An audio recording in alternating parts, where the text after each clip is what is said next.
আসসালামু আলাইকুম সবাইকে, কেমন আছেন সবাই? আশা করি ভালো আছেন। তো আমিও ভালো আছি আলহামদুলিল্লাহ। ভালো আছি দেখে এত রকমের রান্না-বাড়া করতেছি।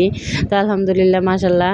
তো আজকের দুপুরে যত রান্নার আইটেম আছে সব নিয়ে আমি হাজির হইতেছি। আর এত গরমের মধ্যে এত কষ্ট কইরা ভিডিও করি। ভিডিও করার পরে সেগুলো হচ্ছে এডিটিং করি। তারপর হইতেছে ভয়েস দেই। আসলে অনেক প্যারা, অনেক কষ্ট। তারপর হইতেছে কোনো লাইক, কমেন্ট কিচ্ছু পাই না। মনটা আসলে খারাপ হয়ে যায়। তারপর হচ্ছে যে আজকে আমি বাচ্চাদের জন্য রান্না করতেছি মুরগির মাংস। তো ওর জন্য আমাদের আমার ২ টা বাচ্চা, তো এদের জন্য হচ্ছে যে মুরগির মাংস ফিক্সড তার লাগবেই। মুরগির মাংস ছাড়া এরা আসলে চলতেই পারে না। বিশেষ করে আমার বড় মেয়েটা বেশিরভাগ হচ্ছে তার মাংসটা লাগবেই। ১ পিস হলেও দেখাতে হবে। তো দুপুরবেলার রান্নার প্রায় শেষের দিকে হয়ে আসছে আমার। তো ওই যে মাছ, আমাদের জন্য মাছ নিয়ে নিছি। আর আমাদের বাসায় মানুষ খুব কম ছিল, এর জন্য রান্না-বাড়ার আইটেমগুলোও খুব কম, খুব সাধারণ। তারপর হচ্ছে যে আমি ওদের রান্না করার সময় যেহেতু পোলট্রি মুরগি, এর জন্য কেমন যেন একটা গন্ধ আসে। এর জন্য আমি হচ্ছে যে হালকা পরিমাণের আদা রসুন দিয়ে এইভাবে ভাইজা নিই। ভাইজা নেওয়ার পরে বেশি একটা গন্ধ আসে না। তো মাছটাও ভাজতেছি আমি এইভাবে। মাছটাও আমরা ভাইজা রান্না করি। মাছটা ভাইজা রান্না করলেও যে মাছের যে একটা সেন্ট, তো ওই সেন্ট আসে না। তো আলহামদুলিল্লাহ রান্না বাড়া শুরু করে দিচ্ছি। এখন আমি পাকা গৃহিণী হয়ে গেছি রান্না করতে করতে। এখন তো সবাই আমার গৃহিণী বলেই ডাকে। তো রান্নার দিকে খুব এক্সপার্ট হয়ে গেছি রান্না বাড়া করতে করতে। তো দেখা যাক আজকে কী রান্না করি। দেখেন আপনারা, দেখেন এই গরমের মধ্যে ভিডিও করতেছি আবার রান্নাও করতেছি। তো আমি প্রস্তুতি নিচ্ছি মাছ, এই যে মাছ রান্না করার জন্য। মাছ মূলত হচ্ছে যে কী দিয়া, পটল ডাঁটা এগুলো দিয়েই। ছোটোবেলায় আসলে পটলের তরকারি এত পরিমাণে ভালো লাগতো, কিন্তু এখন খাইতে জানি কেমন লাগে, ভাল লাগে না। ছোটোবেলার সব জিনিসই মনে হয় আস্তে আস্তে হারায় যাইতেছে, কোনো একটা ফিল আসে না ছোটোবেলার মতো।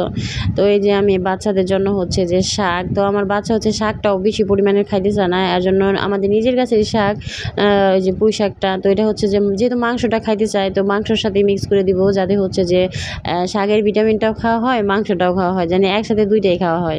তো কোনোটা থেকে যেন কোনোটা ফালানো না যায়, এর জন্য হচ্ছে আমি বিশেষ করে হচ্ছে বেশি হচ্ছে আলু দিয়ে, আলুটা যেমন হচ্ছে বেশি খাইলে ভালো। তারপর শাক হইলে এরকম, তো আমি এমনিতে রান্না করে দিলে যেহেতু খায় না, এর জন্য আমি মাংসের সাথে মিক্স করে রান্না করে দিই। তো মাশাআল্লাহ পুঁই শাক দিয়ে কিন্তু শাক খাইতে মাংস খাইতে খারাপ লাগে না। শাক দিয়ে যে মাংস রান্না করা যায়, এটাও আমি ফার্স্ট টাইম শুধু বাচ্চাদের জন্য ট্রাই করে দেখলাম, কিন্তু খাইতেও মাশাআল্লাহ ভাল লাগে, খারাপ লাগে না।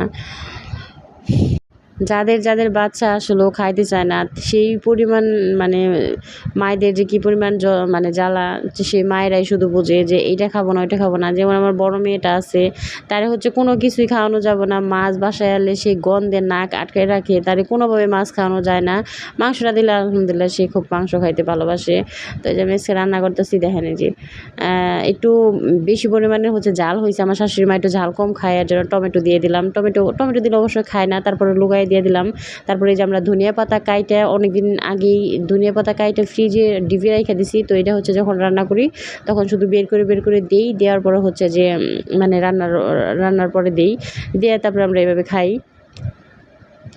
ফ্রিজের ভিতরে ডিপে অনেক কিছু রাইখা দিলে অনেক দিন যাবত খাওয়া যায়। যেমন টমেটোগুলা শীতের মধ্যে ছিল মনে হয়, না কি যেন এরকমই।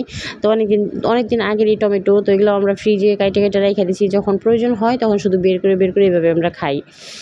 এই যে আমি ঢাইলা নিলাম, প্রায় আমার রান্নাবাড়া শেষই আলহামদুলিল্লাহ।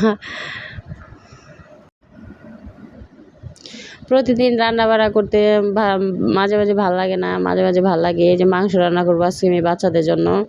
এই যে দেখেন মাংসর লেগে কত কিছু করতেছি। মাংসর হচ্ছে মশলাটা ভালো মতো কষাইলে মাংস এমনিতেই ভাল লাগে। এর জন্য আমি ভালো মতো মশলা কষাই নিতেছি, কিন্তু ওই যাচ্ছে যে এত রাত জায়গা যে এই যে ভয়েস দেই, এই যে কষ্ট করে ঘুম বাদ দেওয়া হইতেছে ভয়েস দিই, তারপরে যদি আসলে একটা লাইক কমেন্ট যদি কোনো কিছু না আসে বা ফলোয়ার না বাড়ে, মনটা এমনিতে কেমন জানি ভালো লাগে, আর ভিডিও ছাড়তে মন চায় না। তারপরে কী করবো, এখানকার যেহেতু লাইনে আসছি, তো মনে হয় যে না আসলে এই ভিডিওটা ছাড়ার পরে হয়তো বা পরের ভিডিওতে ভিউ হবে, বা এই পরের ভিডিওতে না হোক তারপরের ভিডিওতে হবে, এই আশায় আসলে অনেকগুলো ভিডিও ছাড়া হয় দিনের বেলা। তো সারাক্ষণ শুধু মোবাইলের দিকে তাকাই থাকি, কোন ভিডিওতে ভিউ হইলো, কোন ভিডিওতে হইলো না। তো ভিউ না হইলে আসলে মনটা খুব খারাপ লাগে। তো কি লিগা হয় না কে জানে, খুবই খারাপ লাগে। তো দেখেন এই যে শাক দিয়ে আসলে মাংস রান্না করতেছি। আপনারা যদি না খান অবশ্যই একদিন ট্রাই করে দেখবেন পুঁই শাক দিয়ে মুরগির মাংস ভাজে।